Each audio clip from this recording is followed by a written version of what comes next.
फातिमा की रानी माँ, प्रभु यीशु की माँ, आसरा तू ही है माँ।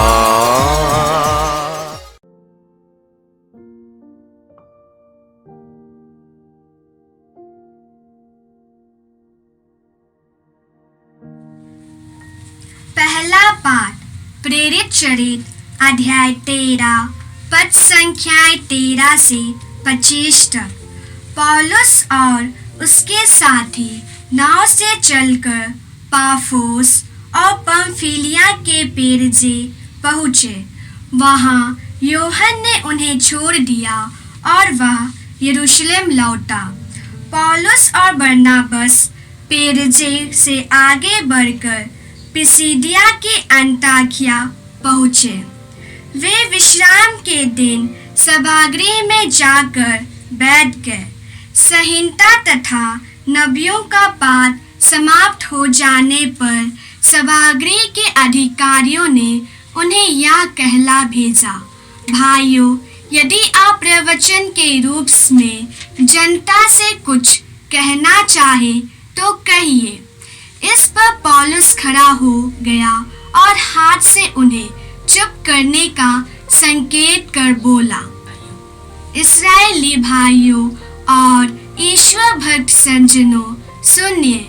इस्राएली प्रजा के ईश्वर ने हमारे पूर्वजों को चुना। उन्हें मिस्र देश में प्रवास के समय महान बनाया और अपने भुजबल से उन्हें वहां से निकाल लाया। उसने 40 बरस तक मरुभूमि में उनकी देखभाल की। तब उसने कनान देश में 7 राष्ट्रों को नष्ट किया और उनकी भूमि हमारे पूर्वजों के अधिकार में दे दी। लगभग 450 वर्ष बाद वह उनके लिए न्यायकर्ताओं को नियुक्त करने लगा और नबी सामुएल के समय तक ऐसा करता रहा। तब उन्होंने अपने लिए एक राजा की मांग की और ईश्वर ने उन्हें बेंजामिन वंशी कीश के पुत्र साउल को प्रदान किया, जो 40 वर्ष तक राज्य करता रहा। इसके बाद ईश्वर ने दाऊद को उनका राजा बनाया और उनके विषय में यह साक्ष्य दिया, मुझे अपने मन के अनुकूल एक मनुष्य यिशै का पुत्र दाऊद मिल गया है। वह मेरी सभी इच्छाएं पूरी करेगा।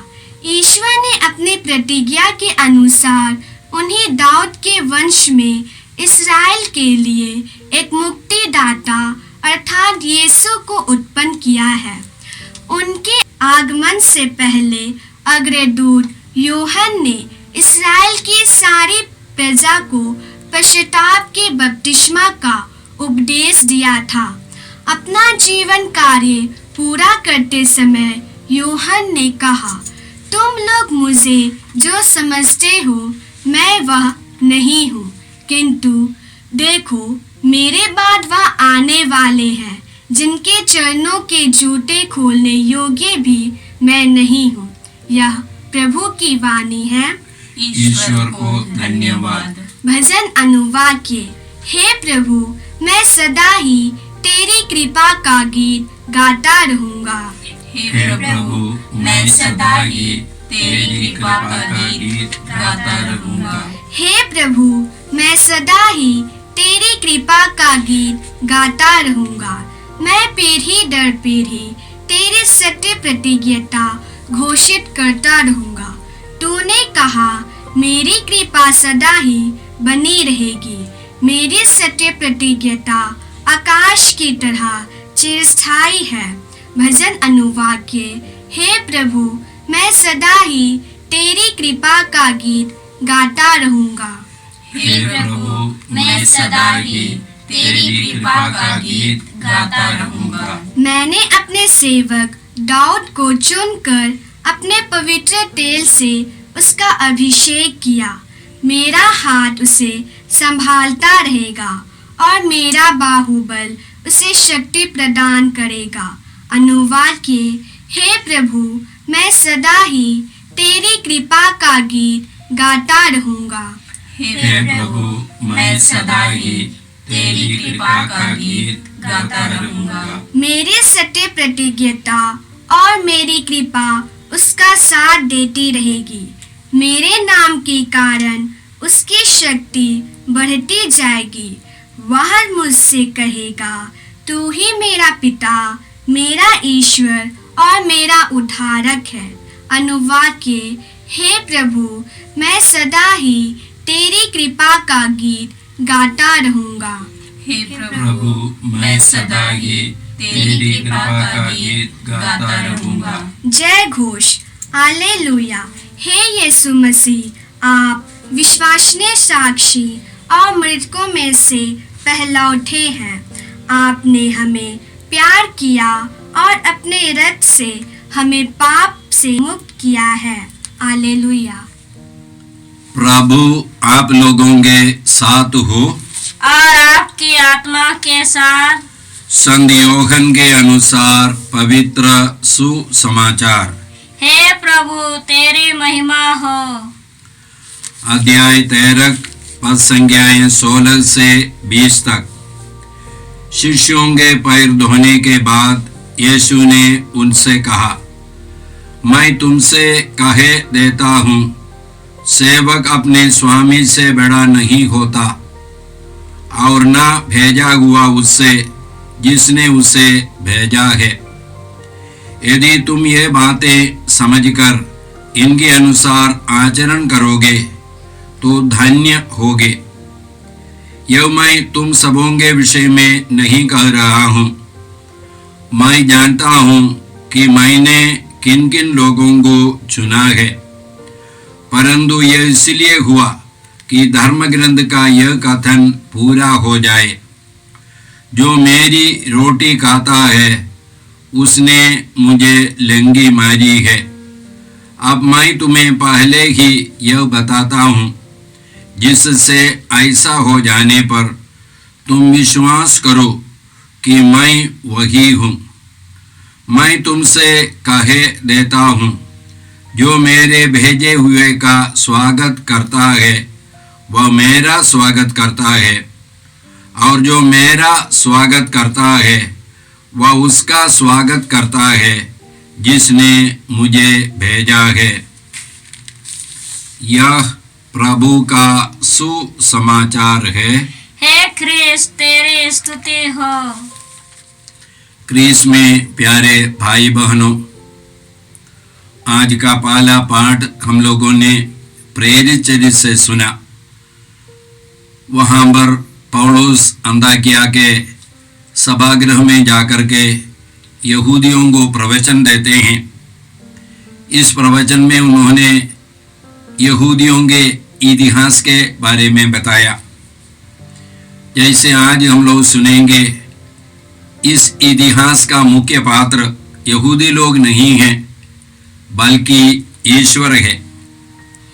तो आज के पाठ का कुछ वचनों को मैं आपको पढ़ करके सुनाता हूँ।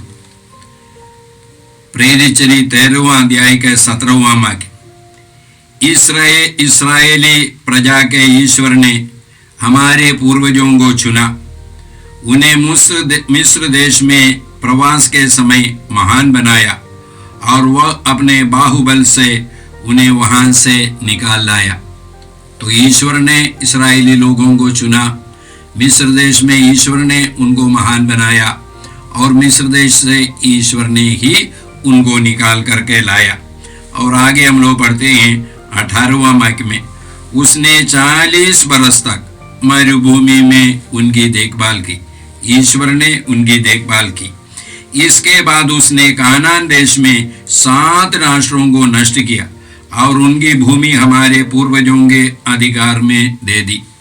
तो ईश्वर ने कानान देश को, भूमि को अधिकार में इस्राएलियों को दे दिया और ईश्वर ने वहां के राजाओं को नष्ट किया।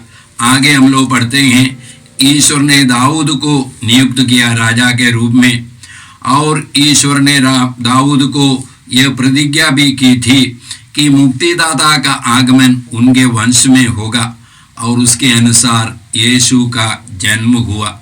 ये पौलुस आज के पहले पाठ में पौलुस के मुख से हम लोगों ने सुना। आज के इस पाठ का मतलब हमारे लिए क्या है? पहला मतलब यही है कि हमारे लिए ईश्वर स्वर्ग में दूर कहीं पर रहने वाला ईश्वर नहीं है। हमारे लिए ईश्वर हमारे बीच में रहने वाले ईश्वर है। हमारे जीवन के हर घटना में रह करके कार्य करने वाले ईश्वर है। ईश्वर हमारे जीवन के, हमारे इतिहास के हर घटना में रह करके क्या कार्य करते हैं, ताकि ईश्वर की योजना हमारे जीवन में, ईश्वर की मुक्ति योजना हमारे जीवन में पूरी हो जाए। ईश्वर की मुक्ति योजना यीशु के द्वारा होती है और यीशु के जन्म के लिए ईश्वर ने ये सारे कार्य किया है। तो ईश्वर हमारे साथ है। ईश्वर हमारे जीवन के हर घटना में है। हम लोग बार बार इस वचन को, यशायाह नबी के इस वचन को सुना होगा, सुना है। अध्याय 41 पद संख्या 10, डरो मत, मैं तुम्हारे साथ हूँ, चिंता मत करो, मैं तुम्हारा ईश्वर हूँ, मैं तुम्हें शक्ति प्रदान कर तुम्हारी सहायता करूँगा और अपने विजयी दाहिने हाथ से तुमको संभालूंगा। मैं तुम्हें शक्ति प्रदान कर तुम्हारी सहायता करूँगा और अपनी विजयी दाहिने हाथ से मैं तुमको संभालूंगा। तो ये ईश्वर हमारे जीवन में है और हमारे इतिहास में है। हम लोग बाइबल को पवित्र इतिहास बोलते हैं। क्यों हम लोग ऐसा बोलते हैं? क्योंकि इस बाइबल को जिन लोगों ने लिखा है, उनके इतिहास के हर घटना को उन लोगों ने ईश्वर के नज़रों से देखा है और ईश्वर के नज़रों से देख करके उसको लिखा है। या इस इतिहास के हर घटना को उन लोगों ने ईश्वर के हाथ से अपनाया है या स्वीकार किया है। इसलिए यह बाइबल पवित्र इतिहास है। अंग्रेजी में इसको बोलते हैं हिस स्टोरी। इतिहास को बोलते हैं हिस स्टोरी, ईश्वर की कहानी, ईश्वर का इतिहास। हमारा जीवन भी एक इतिहास है। हमारी जीवन यात्रा इतिहास की यात्रा है। हमारे जीवन की घटना भी पवित्र घटना है, पवित्र घटनाएं हैं। क्यों पवित्र घटनाएं हैं? क्योंकि हमारे जीवन के हर घटना में ईश्वर उपस्थित है। ईश्वर क्यों उपस्थित है? ईश्वर अपनी योजना पूरी करने के लिए हमारे जीवन के हर घटना में उपस्थित है। हमारे जीवन के लिए ईश्वर की योजना क्या है?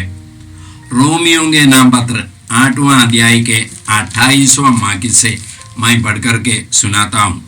हम जानते हैं कि जो लोग ईश्वर को प्यार करते हैं और उसके विधान के अनुसार बुलाए गए हैं, ईश्वर उनके कल्याण के लिए सभी बातों में उनकी सहायता करता है। ईश्वर उनके कल्याण के लिए सभी बातों में उनकी सहायता करता है। 29वां वाक्य, क्योंकि ईश्वर ने निश्चित किया कि जिन्हें उसने पहले से अपना समझा वे उसके पुत्र के प्रतिरूप बनाए जाएंगे। वे उसके पुत्र के प्रतिरूप बनाए जाएंगे, जिससे उसका पुत्र इस प्रकार बहुत से भाइयों का पहला उठा हो। तो ईश्वर की योजना क्या है? हम लोग यीशु के समान बन जाए। तो हमारे जीवन के हर घटना को ईश्वर इस योजना की पूर्ति के लिए उपयोग करते हैं। आगे 30वां वाक्य, उसने जिन्हें पहले से निश्चित किया उन्हें बुलाया भी है, जिन्हें बुलाया उन्हें पाप से मुक्त किया है और जिन्हें पाप से मुक्त किया उन्हें महिमान्वित भी किया है। तो हम लोग एक दिन यीशु के समान बन जाएंगे। महिमान्वित शरीर के साथ हम लोग भी जी उठेंगे, हम लोग यीशु के साथ जीवित रहेंगे, राज्य करेंगे। आज के सुसमाचार हम लोगों ने संत योहन के सुसमाचार से सुना। योहन का सुसमाचार 13वां अध्याय। यीशु ने शिष्यों का पैर धोया और उसके बाद यीशु कहते हैं, मैं तुमसे यह कहता हूँ, सेवक अपने स्वामी से बड़ा नहीं होता और ना भेजा हुआ उससे जिसने उसे भेजा। यदि तुम ये बातें समझकर उनके अनुसार आचरण करोगे तो धन्य होंगे। यीशु ने शिष्यों का पैर धोया और उसके बाद यीशु ने उनसे कहा, मैं तुम्हारा प्रभु और गुरु होकर के तुम्हारे पैर धोए हैं, इसलिए तुम लोगों को भी एक दूसरा का पैर धोना है। तो एक दूसरे के पैर धोने का मतलब क्या है? सेवा करना है। और यीशु ने सेवा के लिए अपने प्रेरितों को नियुक्त किया। क्या सेवा करना है? जो कार्य यीशु ने शुरू किया, ईश्वर के राज्य की स्थापना का कार्य, इस कार्य को जारी रखना है। हम लोग संत मत्ती के सुसमाचार के 28वां अध्याय में इसी प्रकार पढ़ते हैं। यीशु बोलते हैं, तब ईसा ने उनके पास आकर कहा, मुझे स्वर्ग में और पृथ्वी पर पूरा अधिकार मिला है, इसलिए तुम लोग जाकर सब राष्ट्रों को शिष्य बनाओ और उन्हें पिता, पुत्र और पवित्र आत्मा के नाम पर बपतिस्मा दो। मैंने तुम्हें जो जो आदेश दिए हैं तुम लोग उनका पालन करना उन्हें सिखलाओ, और याद रखो मैं संसार के अंत तक सदा तुम्हारे साथ हूँ। तो यीशु ने हम लोगों को जो शिक्षा दी है, जो सुसमाचार हम लोगों को दिया है, हमको सुनाया है, इस सुसमाचार को हमको बांटना है। इस सुसमाचार को दूसरे लोगों से बताना है। तो यीशु का सुसमाचार क्या है? यीशु ने हमको पापों से मुक्त किया अपनी मृत्यु द्वारा, और ये पापों से मुक्त करके यीशु ने हमको पवित्र आत्मा दिया। ये पवित्र आत्मा पाकर हम लोग ईश्वर की संतान बन जाते हैं, और ये पवित्र आत्मा पाकर हम लोग यीशु के समान बन जाते हैं, ईश्वर के परिवार के सदस्य बन जाते हैं, और आनंद जीवन के अधिकारी हम लोग बन जाते हैं। गलातियों के नाम पत्र में हम लोगों ने बार बार पढ़ करके सुना है, आप लोग पुत्र ही है, आप लोग पुत्र पुत्रियां ही है। इसका प्रमाण यह है कि ईश्वर ने हमारे हृदयों में अपने पुत्र का आत्मा भेजा है, जो यह पुकार कर कहता है, अब्बा पिता। इसलिए अब आप दास नहीं, पुत्र पुत्रियां हैं।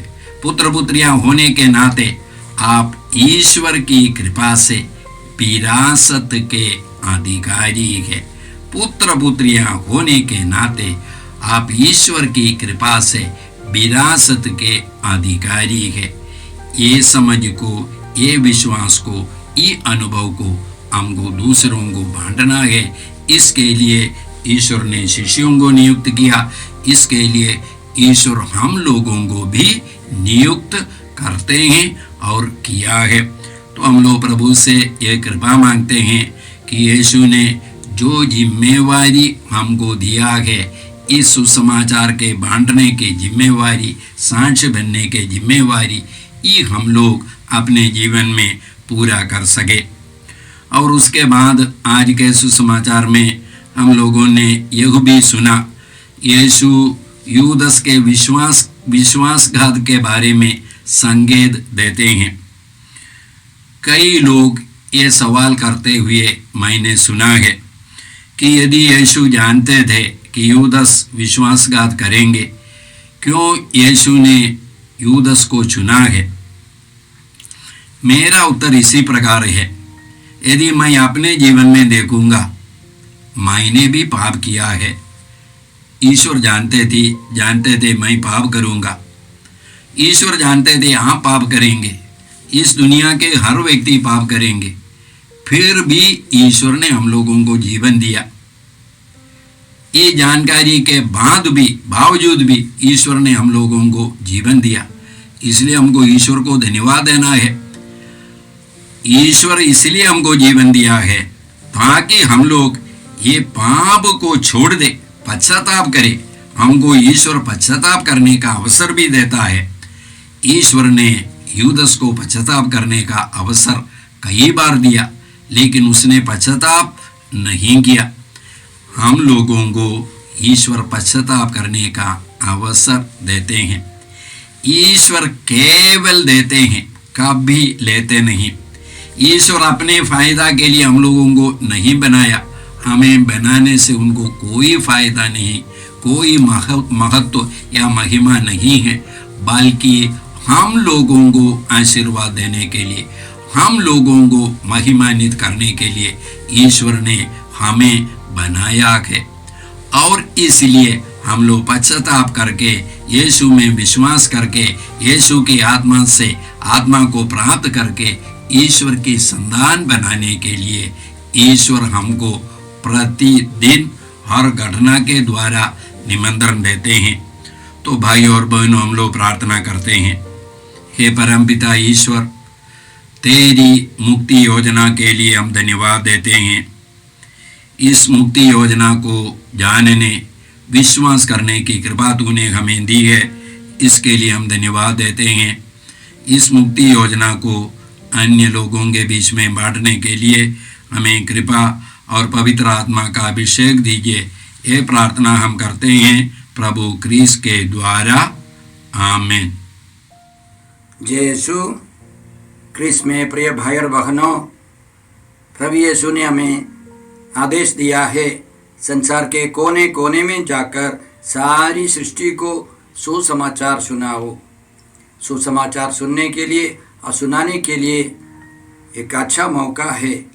आप कृपया इस चैनल का सब्सक्राइब करें, लाइक करें, शेयर करें, बेल आइकन दबाएं, ताकि यहाँ की नई वीडियोस की सूचना आपको मिलती रहेगी। साथ साथ आप दूसरों को भी प्रेरणा दें इसका सब्सक्राइब करने के लिए। याद रखें, कल के मिसा के दैनिक पाठ और उस पर टिप्पणियाँ आज ही दोपहर के बाद हम लोग अपलोड करते हैं। कृपया आज ही उसको सुनकर कल की तैयारी करें। प्रभु यीशु आपको और आपके परिवार को 100 गुनी आशीष देंगे। जय यीशु।